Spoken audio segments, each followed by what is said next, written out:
It's actually the final Spike Steam Tour, and this is our way of commemorating the two railroads, Canadian Pacific Railway and Kansas City Southern Railroad, that have merged, have come together, these two very historic railroads. And we're using this locomotive.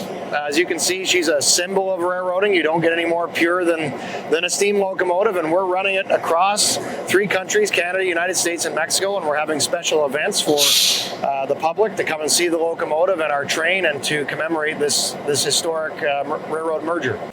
What's special about this locomotive, it was built by the Canadian Pacific Railway in December of 1930. It's an H1B class Hudson type locomotive, and that name actually comes from the Hudson River just outside of New York City, where the first Hudson type steam locomotives for the New York Central Railway were tested. And that's how this got its name as the Hudson class. There's 4 wheels in the front, 6 big wheels in the middle, and then 4 trailing wheels. Hudson class, 330 tons, very heavy locomotive, built for passenger service back in the day.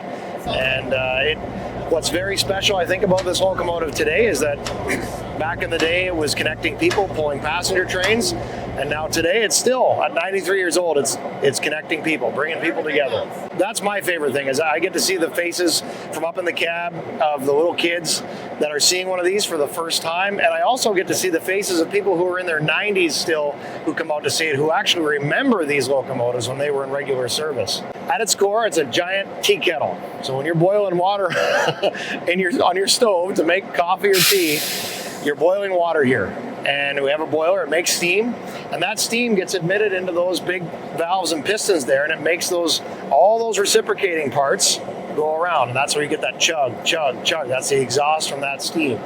That's basically, in a nutshell, how they work.